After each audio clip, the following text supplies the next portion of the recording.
नमस्कार दोस्तों, पीसीएस गुरुजी में आपका स्वागत है। दोस्तों, जब मैं अपनी इंजीनियरिंग की आईआईटी की तैयारी कर रहा था तो वहां पे एक बात बड़ी फेमस थी। बोले थे कि IIT is all about depth, ठीक है, और यूपीएससी यानी आईएएस जो है इट्स ऑल अबाउट विड्थ, यानी विड्थ ऑफ नॉलेज है। कहने का मतलब क्या है कि जो आईएएस वगैरह में जो आपकी नॉलेज की रेंज देखी जाती है कि किस किस टॉपिक पे आपका कमांड है, रेंज देखी जाती है। लेकिन आईआईटी में आपका टॉपिक कम रहते हैं, 15-20 टॉपिक एक सब्जेक्ट से रहेंगे, उसकी गहराई देखेंगे कि किसी भी टॉपिक के अंदर आप कितने गहरे उतर सकते हो। लेकिन यूपी पीसीएस 2024 प्री का जो आप पेपर देखने के बाद मैं आपसे कह सकता हूं कि यहां पर एग्जामिनर ने आईआईटी और आईएएस का दोनों का मिक्सचर कर दिया है। यानी कि उन्होंने अपनी रेंज भी दिखने को कहा है कि लगातार बहुत अलग अलग रेंज से सवाल आए हैं, प्लस बहुत गहराई वाले सवाल भी आए हैं। तो दोनों चीजें यहां पर हमें देखने को मिल रही है कि रेंज बहुत अच्छी कवर की है और गहराई भी कवर की है। तो यहां पर इसलिए पेपर जो है वो टफ हो हमें महसूस हुआ है।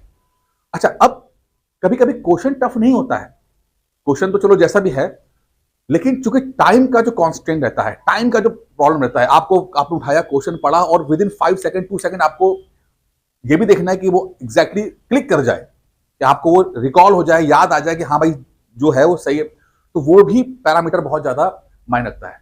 कई बार अगर आप क्वेश्चन को घर पे आके देखोगे तो आपसे सॉल्व हो जाएगा, लेकिन उस समय उस टाइम में जहां 2-3 सेकंड के अंदर आपको रिप्लाई करना है, चीजें क्लिक नहीं करती हैं, इसीलिए पेपर और टफ हो जाता है। ठीक है, तो यहां पर अब हमें एक चीज देखी कि रेंज भी देखनी है कि कितने रेंज आ चुकी है, प्लस हमें गहराई भी देखनी है, और प्लस हमें क्विकनेस भी देखनी है, क्विक, कि हमें तुरंत हमने क्वेश्चन देखा और तुरंत रिप्लाई किया, तुरंत क्वेश्चन देखा तुरंत रिप्लाई किया। क्योंकि अगर हम वेट कर रहे हैं तो क्वेश्चन पेपर खत्म नहीं कर पा रहे हैं। जैसे इस बार जो हुआ 2024 के अंदर मैक्सिमम लोग जो हैं वो ठीक से क्वेश्चन पेपर खत्म नहीं कर पाए। ठीक से मतलब है कि हो सकता 150 क्वेश्चन देख ली हो, लेकिन जैसे होता था ना पहले कि कुछ क्वेश्चन हमें 40-50 क्वेश्चन में बाद में हमें 50% है, तो हम बाद में आके देख लेते थे, वो नहीं कर पा रहे हैं। कुछ ने तो 120-130 के बाद वो देख ही नहीं पाए, क्वेश्चन ही देख नहीं पाए। ठीक है, तो जो एक्स्ट्रा टाइम होता है जिसमें आप थोड़ा सा दिमाग चलाते हो और सोचते हो कि यार ये क्वेश्चन मैं कर लूं, वो नहीं हो पाया। तो अब यहां पर क्या हो रहा है कि हमें टाइम का भी देखना है कि हमें जैसे क्वेश्चन देखा वैसे रिप्लाई कर दे, जैसे क्वेश्चन देखा वैसे रिप्लाई कर दे, तो वो भी हमें नजर में रखना है। तो अब इस सिचुएशन के अंदर जो क्वेश्चन पेपर है, वो क्वेश्चन जो है वो थोड़ा सा टफ हो जाता है, टफ महसूस होता है और पेपर बहुत टफ हो जाता है। यही कारण है कि कट ऑफ जो है वो कम हो गई है, बहुत कम हो गई है। कहा जा रहा है कि 70-75 के ऊपर भी अगर आप आ गए हैं, 70-75 तक भी आ गए, तो भी आपको मेंस की तैयारी स्टार्ट करनी चाहिए, कि हो सकता है कट ऑफ जो है 75 के आसपास रहे। जनरल कैटेगरी मेल की बात कर रहा हूं मैं। अच्छा, अब एक तो मैं एनालिसिस किया तो आपके लिए बड़ी चीजें लेकर आया मैं, जैसे कि आप ये पीडीएफ देख रहे होगे, ये पीडीएफ पिछले मैं 1 साल से आप लोगों को दे रहा हूं मैं, और मैं 1 साल से बात कर रहा हूं कि यार देखो, मैं जो देख पा रहा हूं वहां पर मैं क्वेश्चन का पैटर्न जो है थोड़ा सा डाइवर्ट होते देख रहा हूं, मैं डाइवर्ट हो रहा है वो। ठीक है, मतलब एग्जामिनर थोड़ा सा अपने आप को जो पिछले 10-12 साल से जो रूटीन में चल रहा था उससे अलग होते हुए दिख रहा है। ये पिछले 1 साल से कह रहा था, यही कारण था कि ये पीडीएफ मैंने जो है उस समय बनाई थी, कि मैंने थोड़ा सा सेंस कर रहा, मुझे सेंस हो रहा था वो कि कुछ ये अलग हटने की कोशिश कर रहे हैं। क्योंकि 10-12 साल के अंदर जो पैटर्न था उसको वो लगातार कितने साल और कंटिन्यू करेंगे भाई, अब तो कभी तो चेंज करेंगे ना। तो 2022-23 से आप देखोगे चीजें अलग होना शुरू हुई थी, और इस बार तो काफी ज्यादा अलग हमें देखने को मिली। लेकिन इतना डाइवर्जन के बाद भी एक चीज मैंने देखी कि जो टॉपिक्स है, ये टॉपिक जो है, जब मैंने एनालिसिस किया तो 2021, 22, 23 के अंदर अगर इन तीनों का अगर हम मिक्स कर लें तो लगभग 90 से ज्यादा टॉपिक जो है वो रिपीट किए हैं। यानी कि कहने का मतलब क्या है कि लेट्स सपोज देखिए, जैसे मुगल एम्पायर है, तो मुगल एम्पायर से 2021 में आया, 2022 में आया, 23 में नहीं आया, लेकिन 24 में आ गया। मैं यहां पे क्वेश्चन की बात नहीं कर रहा, मैं टॉपिक की बात कर रहा हूं। ठीक है, अब हमें समझना होगा टॉपिक इंपॉर्टेंट है, जरूरी नहीं क्वेश्चन रिपीट हो जाए, लेकिन हाँ अगर हम टॉपिक को पकड़ेंगे, टॉपिक को पढ़ाई करेंगे, टॉपिक की रेंज कवर करेंगे, तो बेहतर हो जाएगा, तो बेहतर रिजल्ट आ सकता है। तब हम कुछ चीजों पे ज्यादा अच्छा अपने आप तैयार कर सकते हैं। ठीक है, तो ऐसे लगभग 90 टॉपिक जो हैं मैंने आइडेंटिफाई किए हैं, जो 2021, 22, 23 को अगर हम मर्ज करके देखेंगे तो रहेगा। और 90 टॉपिक अच्छी खासा नंबर होता है। 90 मतलब कि आपने अगर 90 टॉपिक तैयार कर, सिर्फ यही टॉपिक तैयार कर लिए होते तो आपका प्री निकल रहा होता। प्रॉब्लम क्या है कि ज्यादा के चक्कर में चीजें हम उतनी एक्यूरेसी हो नहीं पाती है और फिर गड़बड़ हो जाती है। ठीक है, तो पहले तो समझिए कि ये टॉपिक जो मैंने यहां पर ये पीडीएफ बनाया, ये आप आराम से अपने ले सकते हैं। इस नंबर पे मुझे व्हाट्सएप कर दीजिएगा, 9919521555, ये मैंने अपडेट कर दिया। जो पुराने जिनको मिला है वो लोग मुझे दोबारा मैसेज कर दें, मैं ये अपडेटेड जो 2024 वाला है उसको अपडेटेड करके दूंगा मैं आपको, जैसे कि आपको 25 की तैयारी करने में दिक्कत नहीं होगी, आराम से अपने इन टॉपिक्स को आप टारगेट कर सकते हो। ठीक है, टॉपिक से एक चीज और मैं आपको थोड़ा बताऊं, मैं आपको देखिए एक बहुत अच्छी एनालिसिस है, आप समझिएगा इस बात को, आप लोगों के लिए बहुत फायदेमंद रहेगा। देखिए जैसे मैंने आपसे क्या कहा कि आईआईटी क्या है, रेंज ऑफ यूपीएससी क्या है, रेंज है, ठीक है, और आईआईटी क्या है, डेप्थ है। ठीक है, डेप्थ है। अब पीसीएस में क्या है, रेंज भी आई है, डेप्थ भी आई है। ठीक है, मतलब रेंज भी कवर करने की बात कर रहा है और डेप्थ भी कवर करने की बात कर रहा है। तो ऐसे में कम समय में कैसे हम चीजों को बेहतर तरीके से कैसे संभाले, ये शब्द सही कहूंगा, किस तरह संभाले, वो एक रहता है कि भाई हमें ये समझ में आ गया कि भाई चलो पेपर मुश्किल है या पेपर यूनिक तरीके से आया, लेकिन इसको संभाले तो कैसे संभाले। तो इसके ऊपर जो मेरा सबसे अच्छा एक रहता है, स्ट्रेटजी रहती है कि वो है कि हम सब कुछ नहीं कर सकते, लेकिन अगर हम पैरेटो प्रिंसिपल पे चलते हैं, ठीक है, पैरेटो प्रिंसिपल से कि भाई हम 20% टॉपिक को फोकस कर लें और उम्मीद करें कि भाई चाहे कुछ हो जाए, ये 20% टॉपिक जो है उसको ठीक से कर लेंगे, तो यकीन मानिए कि हमारे 80% नंबर आ जाएंगे।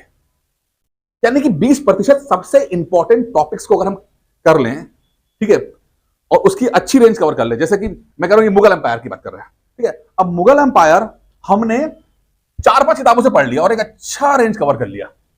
हम सिर्फ घटना चक्र सीमित नहीं रहे या हम एक किताब सीमित रहे, हमने 3-4 किताबें जो हैं एक कवर करके, ठीक है, उससे नोट्स तैयार करके उससे हमने चीजों को बना लिया। ठीक है, तो उम्मीद कर सकते हैं कि वो क्वेश्चन हमसे हो जाएगा, पहली चीज उम्मीद करते हैं। अब सेकंड की समस्या क्या आएगी, एक तो रेंज की समस्या आएगी कि हाँ भाई वो कहां से पूछ रहा है, तो 3-4 जब किताबें पढ़ोगे तो आप एक अच्छी रेंज कवर कर ले जाओगे। लेकिन जो जैसे मैंने पहले कहा कि चूंकि बहुत कम समय में हमें रिप्लाई करना होता है, बहुत कम समय में हमें, तो जब हम बहुत श्योर होंगे तभी हम रिप्लाई कर पाएंगे बहुत जल्दी जल्दी। अगर हम बहुत कंफ्यूज होंगे तो रिप्लाई कर ही नहीं पाएंगे, आंसर बता ही नहीं पाएंगे ए है कि बी है। ठीक है, तो हम सभी टॉपिक्स पे लेट्स सपोज जैसे मान लेते हैं कि लेट्स सपोज पीसीएस के अंदर 1000 टॉपिक है, 1000 टॉपिक्स है, सब मिला के 1000 टॉपिक है, तो 1000 टॉपिक्स में तो उसकी रेंज और डेप्थ दोनों कवर नहीं कर पाएंगे ना। यानी कि जितने भी पीसीएस के अंदर सारी किताबों के अंदर जितने भी टॉपिक है, polity, environment, history, sir topic, let's suppose 1000 topic है, तो हम 1000 के 1000 टॉपिक्स को तो नहीं अच्छे तरीके कवर कर सकते ना। 3-4 महीने में आप कितना कर लोगे भाई? पीसीएस का पेपर जो है वो आपका मई में होने वाला है, तो कितना कवर कर लोगे आप? ठीक है, तो आप 1000 को नहीं कर सकते, लेकिन अगर 1000 का 20%, ठीक है, लेट्स सपोज 150-200 टॉपिक जो है, अगर सिर्फ उन पे फोकस कर लिया जाए और उसकी रेंज कवर कर ली जाए, उसको ठीक से याद कर लिया जाए, याद करके ठीक से याद करना जरूरी है ना कि मेमोरी रिकॉल कर सके, याद कर लिया जाए, तो यकीन मानिएगा कि रिजल्ट्स बेहतर आएंगे। जितने जैसा 24 का गया उससे तो बेहतर ही आएगा। 24 से प्रॉब्लम, रेंज की प्रॉब्लम, डेप्थ की प्रॉब्लम, एक्यूरेसी की प्रॉब्लम, यही तो प्रॉब्लम है तीनों। ठीक है, और मैं कह रहा हूं कि 1000 अगर टॉपिक 1000 सब तो कवर कर नहीं पाओगे, आपको सेलेक्टिव होना पड़ेगा। आप सेलेक्टिव हो जाओ। ठीक है, सेलेक्टिव होने के बाद कि हम जो है कुछ टॉपिक्स को तो ऐसा मास्टरी कर लें, कुछ टॉपिक की मास्टरी कर लें कि यार वो कहीं से भी आए और कैसा भी आए तो हम रिप्लाई कर सके उसका, हम रिप्लाई कर सके, हम स्पेशलिस्ट बन जाएंगे उस टॉपिक्स के। तो 20% टॉपिक है तो हम स्पेशलिस्ट बन सकते हैं ना। और 20% टॉपिक कौन से होंगे? ये टॉपिक्स होंगे जो लगातार 3 साल से आ रहे, 4 साल से आ रहे हैं, जो आयोग जिनको टारगेट कर रहा है। अगर हम सिर्फ इन्हीं टॉपिक्स को पकड़ लें और उनकी रेंज कवर कर लें, उनको ढंग से याद कर लें, नोट्स बना लें, उनको याद कर लें, बार बार याद करें, हमारा आराम से पेपर अच्छा हो सकता है। बाकी भी पढ़ेंगे, बाकी 80% में पढ़ना है, लेकिन उसको हम कम डेप्थ में जाएंगे, उसको हम सपोर्ट में रखेंगे। अब ये स्ट्रेटजी मुझे लगता है कि बहुत इफेक्टिव रहेगी। जैसे मैं पहले भी कहा था कि लगभग 90 क्वेश्चंस आए ना, 90 टॉपिक्स कवर कर रहा है भाई, 90 टॉपिक्स कवर कर रहा है।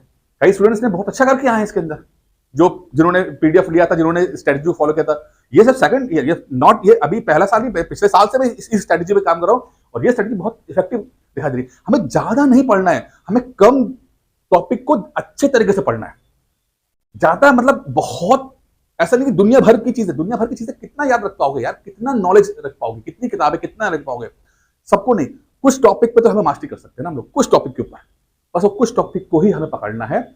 और ये पीडीएफ आपकी उनमें हेल्प करेगा। ये जो टॉपिक्स लगातार जो एग्जाम में आ रहे हैं 21-22 में, ठीक है, यहाँ ये आपको बताएगा कि भाई तुम इस टॉपिक पे काम करो। जैसे मान लीजिए एग्रीकल्चर है, तो एग्रीकल्चर आप देख सकते हो लगातार एग्रीकल्चर सवाल आ रहा है, आपको एग्रीकल्चर अच्छी तरीके से कवर करना है।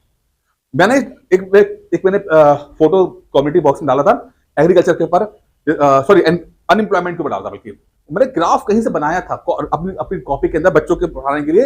एग्जैक्टली वो सवाल आया था ग्राफ का, तो मुझे वो पर्सनली बहुत खुशी हुई थी कि मैंने कहा चलो यार कम से कम मैं और एग्जामिनर वो एक ही टॉपिक पे पहुंच पा रहे हैं, हम सोच एक ही फ्रीक्वेंसी पे सोच पा रहे हैं। वो क्वेश्चन मेरे लिए स्पेशली मेरे लिए बहुत इंपॉर्टेंट, मतलब मेरी बहुत खुशी हुई। बहुत सारे क्वेश्चन फंसे थे, लेकिन वो क्वेश्चन के लिए खासकर मैं बहुत खुश हुआ था कि मतलब जो सोचने का जो तरीका है और जो नजरिया है और जो फ्रीक्वेंसी है वो एग्जामिनर से मैच कर रही है। तो मैं फिर से कह रहा हूँ, हो सकता है ज्यादा कंफ्यूज कर रहा हूँ आपको, लेकिन समझने की कोशिश कीजिएगा कि मैं फिर से रिपीट करता हूँ, एक बार वाइंड अप करता हूँ कि जो 2024 में से जो हमारा निकल के आया है उसमें से ये दिखा कि हमने कि रेंज बहुत ज्यादा पूछी गई है एग्जामिनर ने, डेप्थ पूछी है, क्वेश्चन बहुत गहराई में जाके पूछे हैं, ठीक है, और तीसरा कंफ्यूज करने के लिए अलग अलग एक ही क्वेश्चन के अलग अलग टॉपिक उन्होंने डाले हुए हैं, ठीक है। तो अब हमें अच्छी खासी रेंज कवर करनी है, अच्छी खासी डेप्थ कवर करनी है और कंफ्यूज ना हो इसके लिए हमारी एक्यूरेसी बढ़ानी है। ये 3 समस्याएं हैं। अब कैसे हैंडल करेंगे? तो पहला है कि हमें रेंज कवर करनी, तो हम अगर मान लो 1000 टॉपिक पीसीएस में टोटल है, तो 1000 टॉपिक को तो हम कवर नहीं कर सकते, सब कुछ रेंज तो कवर नहीं कर सकते, ठीक है। हम कुछ टॉपिक्स को तो कवर कर सकते हैं। तो मैंने ये पीडीएफ बनाया हुआ है, इस पीडीएफ के अंदर जो टॉपिक 21, 22, 23 में जो इंपॉर्टेंट टॉपिक्स है वो एक उसका लिस्ट है। अगर इन्हीं टॉपिक्स को अगर हम टारगेट कर लेते हैं और अच्छे मतलब एक से ज्यादा 2-3 सोर्सेस से कवर कर लेते हैं तो हमारी रेंज कवर हो जाएगी, ठीक है। बाकी जो टॉपिक्स होंगे उसको हम एक किताब से पढ़ लेंगे, बाकी ये टॉपिक्स जो है वो 2-3 किताबों से पढ़ लेंगे, ठीक है। डेप्थ की बात करते हैं तो इसी तरह डेप्थ भी हो जाएगी, गहराई में जाएंगे तो डेप्थ भी हो जाएगी। और तीसरा एक्यूरेसी की बात कर रहे हैं, तो चूंकि ये टॉपिक्स बहुत अच्छे तरीके से बनाए होंगे हम लोगों ने और बार बार तरीके से क्वेश्चन अलग अलग क्वेश्चन पूछने के हमने पूछा गया होगा, तो हमारी एक्यूरेसी इन टॉपिक्स पे खासकर बेहतर रहेगी। और ये दिखा रहा है कि ये टॉपिक में से अगर आप देखो कि यहां पर डेटा दिखाता है कि 90 क्वेश्चन जो है 21, 22, 23 के अगर क्वेश्चन टॉपिक्स को देख लें तो 90 क्वेश्चन जो है 2024 में आए थे, यानी कि प्री निकालने की समस्या नहीं रहेगी। तो ये कुछ एनालिसिस इस क्वेश्चन पेपर से मैं कर रहा हूं। इसमें और भी डिस्कस करेंगे और बताऊंगा। फिलहाल आपके लिए यह है कि अगर आपको ये पीडीएफ चाहिए तो आप 9919521555 पे मुझे व्हाट्सएप कर दीजिएगा। कोई और प्रॉब्लम हो तो मुझे कॉल कर लीजिए, इसी नंबर पे कॉल कर लीजिएगा, मुझसे बात करने के लिए डिस्कशन कर लीजिएगा। कुछ कंफ्यूजन आ रहा हो डिस्कस कर सकते हैं, 25 की तैयारी कर रहे हैं हम लोग, ठीक है। बाकी मैं अभी और उसमें वीडियो बनाऊंगा तो और क्लियरिटी आपको देने की कोशिश करूंगा, जिससे कि आप बेहतर तरीके से जो आयोग है, आयोग का बदलता हुआ पैटर्न के अकॉर्डिंग अपने आप को एडजस्ट कर पाओ, आप समझ पाओ कि यार क्या। क्योंकि देखिए 10 साल पहले जो स्टडी चल रही थी, घट्टा चक चल रहा था, वो क्या सकते हो कि जिंदगी भर 50 साल तक एक ही कॉन्सेप्ट रहे? नहीं होगा, बदलाव होता रहेगा, आपको भी बदलना पड़ेगा। इस वीडियो में इतना ही था, मुझे लगता है वीडियो पसंद आया होगा।